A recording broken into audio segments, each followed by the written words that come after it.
Well. Here we are one more time. Please excuse the lateness of the hour, but I'm having some difficulties over here. Apparently, Facebook, it appears, has cut off my ability to live stream. At least I can't figure out how to do it from my mobile device. So it's a bit of a conundrum that I'm in over here right now. And I'm not really sure why. I just woke up this way. So let me go ahead and carry on. So what we're going to do, I'm going to do the live stream on YouTube today. I'm going to record on my camera and my two cameras. I'm going to record on my other two cameras, and then I will have to upload to Facebook after the fact. So we'll just have to do it like that, because something is definitely amiss, and it's not on me. So, proverb for today: when in New York, do as New Yorkers do. Don't look up at tall buildings. Don't answer anyone calling out, "Hey, you." Don't look anybody directly in the eye for more than 5 seconds. And whatever you do, don't step on anybody's motherfucking toe. Now, I have to say it like that. I got to speak a little English every now and then, just so everybody understands what the hell I'm talking about. We're moving on. Poetry. We got a poem for today. By the way, today is Breonna Taylor's birthday, her birthday. So let's remember Breonna Taylor today. We're going to read a poem from the works of Henry Dumas, Poetry for My People. And the poem for today is Pills and Chills Blues. Pills and Chills Blues. Right out of the book, Poetry for My People. There you go, Poetry for My People. See what he's got to say. Baby, I told you once about taking them pills. Yeah, I done told you about taking them pills. You stay in the bed talking about you got the chills. What they trying to do? Slow down my population? What they trying to do? Cut off my population? Don't they know I got a long civilization? Now, all you women, listen to a bit of Hank's advice. I say, I got just a little piece of advice. Make your man put a ring on your finger. Then treat his population nice. That's Hank's advice. Baby, when the doctor passed you them pills, hold out your finger, show him your new ring. Just hold out your hand, woman, show him your ring, and don't forget to tell him that we got that rhythm thing. Pills and Chills Blues, 1968 vintage, Henry Dumas. Moving on to our regular reading from My Life in the Bush of Ghosts. Let's see what the brother has to say today. We got a short one here, so we're gonna see if we can do two. If we got enough time left, we might be able to do two. Yeah, we can do two. Now, keep in mind, this book is 1958 vintage. I just need to say that so that you don't start misinterpreting what I'm saying. Keep in mind, 1958 vintage, 62 years ago, the man wrote this. On the queer way to homeward. On our queer way to homeward, we visited many towns and villages. But this queer way is farther than the way on which we traveled when going to the town of my wife's father and her grandmother's town. And also, we spent more time before we reached our nameless town than when going. We visited the towns and villages as follows. We first visited a village which is near the 26th country of ghosts. All the inhabitants of this village were not more than 40,000 ghosts and ghostesses. All of them were in peace and in pleasure always. They were harmless to either earthly persons or to other kinds of creatures. We reached there at about 10 o'clock in the night, and yet they received us with gladness. Before an hour that we reached there, they had cooked food and brought it to us with drinks. After that, all of them sat around us outside. Then merriment began, in which jokes, dance, clapping, and the drums of ghosts were included. None of them sleep till the morning, but amused us throughout, especially the juice ghostess who was among them. Now that's juice. Looks like juice.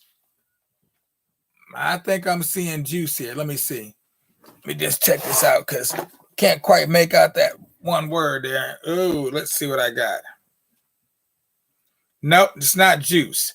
Jocose ghostess. Now that word I'm not familiar with. Who was among them. She was joking in such a way that if a sick man is hearing her jokes, he would be healed at once without using any medicine. As all of them were wealthy in corn, sheep, fowls, and foxes, so they gave us one fowl, a fox, some quantity of corn, and a lamb, which was not more than 5 months old, as gifts, because my wife informed them that I am her husband, and all of them were pleased to be so. After these gifts, then we went round to their houses and thanked them greatly for their kindness. Then we left there at about 9 o'clock in the morning, and all of them led us to a short distance, as if we were a king, before they returned to their village. But having traveled to a distance of 7 miles away from that village, we reached a wide river which crossed our way. Now, this next story, this next chapter is my favorite part of the whole book. This is the one story that I have remembered forever, even though my memory of it is different than the actual writing. And it's called Lost or Gain Valley. Having crossed the river, we traveled to a distance of 4 miles from that river till we reached a deep valley, which is crossed this queer way. A very slender stick was put across it, with which to be crossed by everyone, but there was no other single stick near that area. But when we reached this Lost or Gain Valley, we saw a notice board on which all these warnings were written in the ghost language as follows. Put all the clothes on your body with your loads down here before climbing this valley. And I did not understand it. But as this slender stick was so slender, so we tried all our best to climb it with clothes on our bodies and failed before we understood what is written on the board. Then my wife took all the clothes off her body and put them down. Then she first crossed it. This means the slender stick was not strong enough for a person to climb it with clothes on their body. After my wife crossed it easily without clothes on her body, then I did as she did, and I crossed it easily as well. All of our dress cost more than 100 pounds, which is a lot of money, basically. 1 pound is like $2.2 today. Not knowing that the meaning of the name of this valley, which is Lost or Gain Valley, means as we put all our clothes down at this first edge before crossing it, it is so for those who are traveling towards us from the opposite direction, who should put down all the clothes off their bodies at the second edge as well before they could climb it. And after climbing it, then they will take any clothes that they meet there and wear them instead of their own, which they leave before climbing it. Perhaps the clothes that they might meet there might cost more than their own. So it is their gain. And if the one that they meet there are not worth their own, it is their loss. So having made ourselves naked and climbed to the second edge, then we stopped there and waited. Perhaps a cloth seller might come to pass at that time so that we might buy some clothes from him or her to wear at that spot, and then to continue our journey, because we did not meet any clothes at this second edge, and we could not travel along the road without clothes on our bodies. But after some hours that we had been waiting there for a cloth seller, a couplet ghosts, wife and husband, came. They wanted to climb this valley to the other edge, but as both are the natives of that area, so they knew how they are climbing it every time, and without hesitation, they took away all the animal skins that they wore from their bodies and put them down there. Then both of them climbed the valley to the second edge. Having reached there, they did not waste any time whatsoever, but the husband wore my costly clothes as trousers, shirt, tie, socks, shoes, hat, golden ring, with my costly wristwatch. After this, his wife wore my wife's clothes as underwear, gown, golden beads, rings, hat, shoes, wristwatch. After that, she handled her, my wife's, lofty handbag. And then both of them went away. Then we quite understood what we should do. So we wore their own as well. But it is a great pity and loss that their own were only the animal skins, which were worth nothing. And the worst part of it, it was just a baby's clothes on our bodies, because it was not the size for us at all, and also made us more ugly and fearful to any creature to meet us on the way. So it was our loss and it was their gain.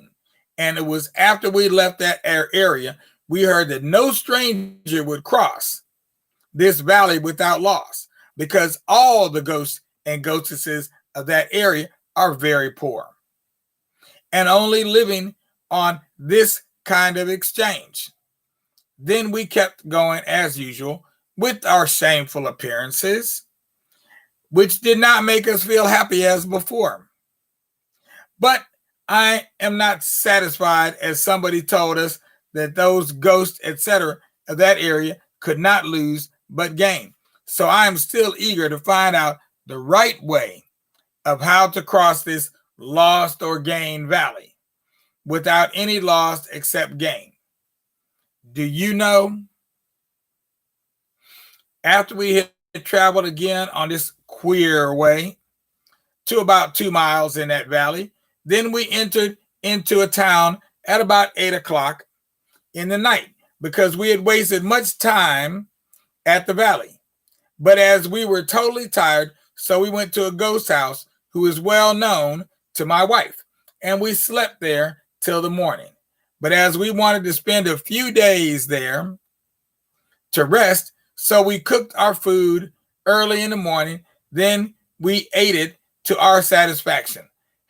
Having left there, we did not branch again to any town, but straight to our nameless town. Immediately we reached home, we ate the food which had been prepared for us by the two maids who deputed for us at home. After that, we left the dining room for the parlor and then started to drink, and also tell my wife some of the earthly news, which she is always interested to hear every time. And there we have it, the end of my favorite story from my life in the Bush of Ghosts, the Valley of Lost or Gain, or the Lost or Gain Valley. I like to call it the Bridge of Loss and Gain. And I use that as a parable or proverb all the time. But we're out of time, speaking of time right now, and we got to go. I don't want to go over. Oops, it's 15 minutes right now, so we're already in overtime.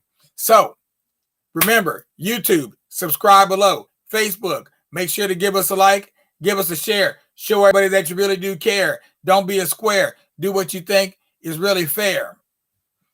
And we will see you on the morrow, or we'll see you this evening. Tomorrow we will be having a special, and our special will be Doc Ock reads poetry from the 60s. So it will be a watch party, and I will be reading a number of poems from the 60s. Imamu Baraka, Henry Dumas, The Last Poets, Gil Scott Heron, etc., etc., etc. I will do it in my own inimitable style. I will be doing it a cappella, so I will be a lonesome fella, because I ain't going to have no backup, and I ain't going to leave no slack up. I'm going to have to pull in, we got to reel in the slack and keep it nice and tight, because that's the only way I'm going to feel that it's actually right. Peace out now.